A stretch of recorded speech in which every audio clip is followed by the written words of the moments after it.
Hi everyone, my name is Dixon and I'm a reporter with Wavy TV 10.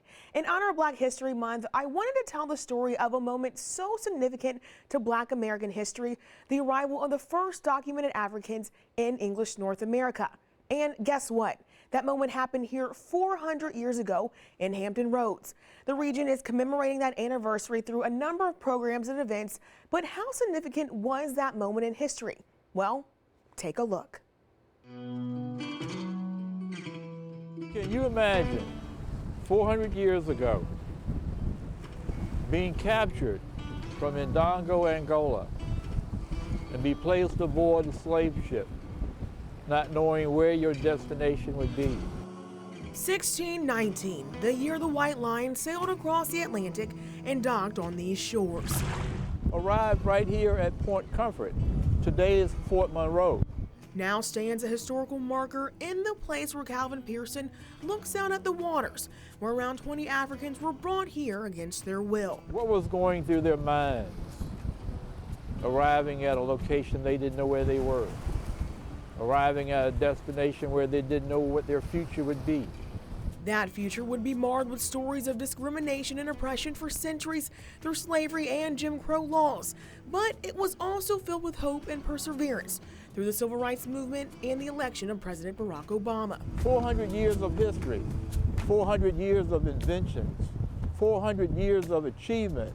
So this is not a celebration, this is a commemoration.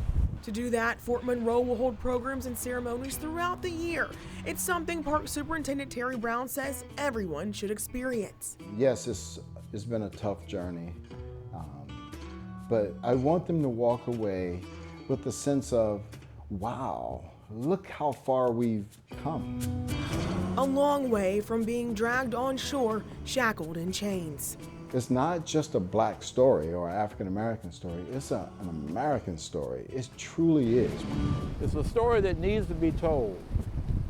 It's a story that we should not be ashamed of, but it's a story that our ancestors, our descendants, it's a story that everybody should understand and recognize that the transgressions of one people or among another people is something that should never be repeated.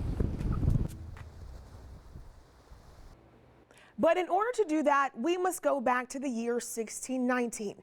Imagine being one of those 20 Africans on board a dark and cold Spanish slave ship. They were stolen from their homeland in the Ndongo Kingdom from Angola, and that ship would be eventually attacked by English privateers on board the White Lion. The destination of that ship would be the English colonies in Virginia.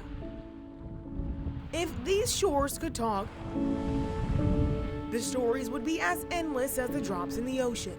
Looking at this marker reminds me of 25 years of struggle, 25 years to tell the true story of those first Africans. But for Hampton native Calvin Pearson, it all ties back to one moment in history. Arrived right here at Point Comfort, today's Fort Monroe. A late August day in 1619 when the first enslaved Africans taken from Angola were brought and sold here.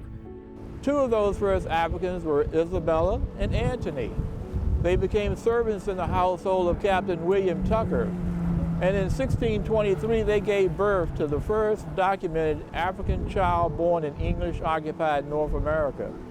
Pearson is the founder of Project 1619, a group that worked for decades trying to tell this story, one he was never taught in school. He says that the arrival brought so much more than we understand, a rich culture and knowledge that helped a struggling Jamestown survive. When they arrived here, they had no idea what this space looked like. This was all foreign to them. And they adopted laws to help establish their freedoms. They adopted society's norms. They adopted the common names and customs that were here. They survived. Despite all the odds against them. We know the history of those first Africans. We know that many of them were eventually freed. And right here in Hampton today, we have ancestors or descendants from those original ancestors. But this would lay the foundation for that brutal slavery we know today. You can tell a lot by a nation the way it talks about its history. we're not going to kind of skirt over this story. A story that was uncovered and now reminds us of the strength of around 20 Africans who will never know the impact they had on a nation, but it's one we should never forget. So we give thanks to those who came before us. We give thanks for those who will come behind us, because this is a story that needs to be told.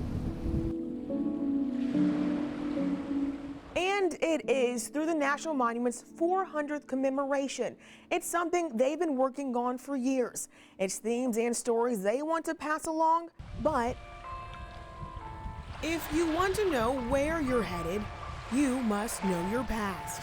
No other city in Virginia or no other city in America can claim the history of Hampton, Virginia. And there's no better place to learn it than Fort Monroe in Hampton. The birthplace of slavery, the birthplace of freedom. It's the site of the first arrival of enslaved Africans here in America in 1619. It's also the location where hundreds of slaves fled for refuge during the Civil War, which would spark the idea for the Emancipation Proclamation. And we really believe that the African American story is an American history story, and probably shouldn't be regulated to just one month throughout the year, so we try to interpret it every day. That's why Casemate Museum Director Robin Reed says they're teaching future generations, including fourth graders from Hampton Public Schools. We're talking about 1,400 students every year. But it's not just kids they want to enlighten, it's the whole community. 100 yards from here, my ancestors arrived at the shores of Fort Monroe. They helped build the largest stone fort in the nation. The contraband decision happened right here. And then 150 years from that moment, the very first black president makes it his very first national monument. All that happened in this space. And where we're having this conversation right now is the former home of Robert E. Lee. So you can see some of the contradictions and the craziness of our history all inside of Fort Monroe. It's why they're launching the National Center for Freedom, offering programs that tell this narrative. They're also opening a new visitor and education center for the 200,000 plus guests they're expecting this year.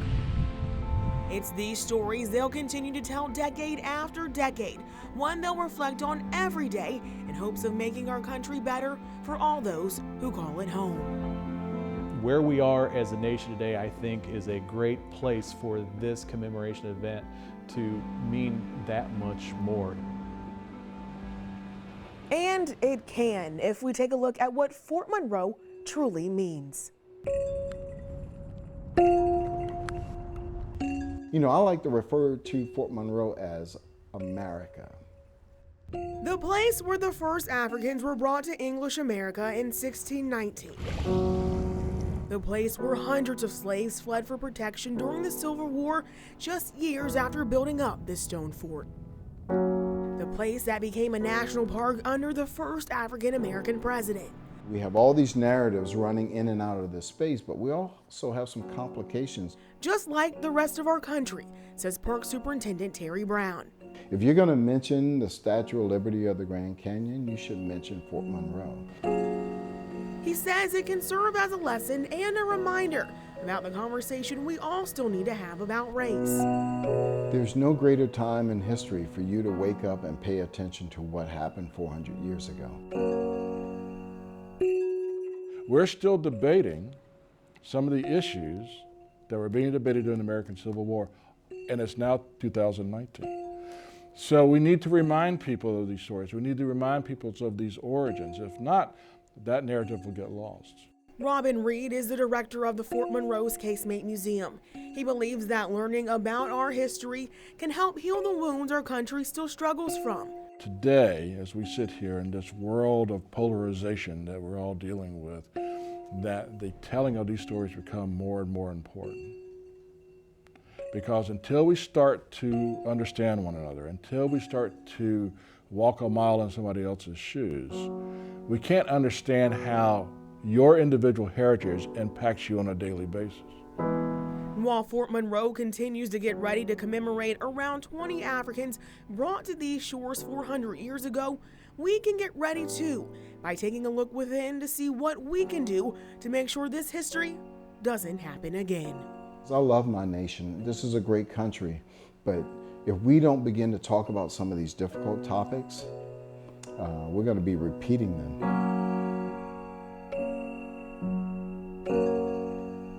I hope you all enjoyed this piece as much as I enjoyed working on it. Now, I hope that you all will be able to attend or participate some of those many events and programs that are going on for the 400th commemoration this year, because in order to move forward, we have to look back. I'm Dixon, and thanks again for joining us.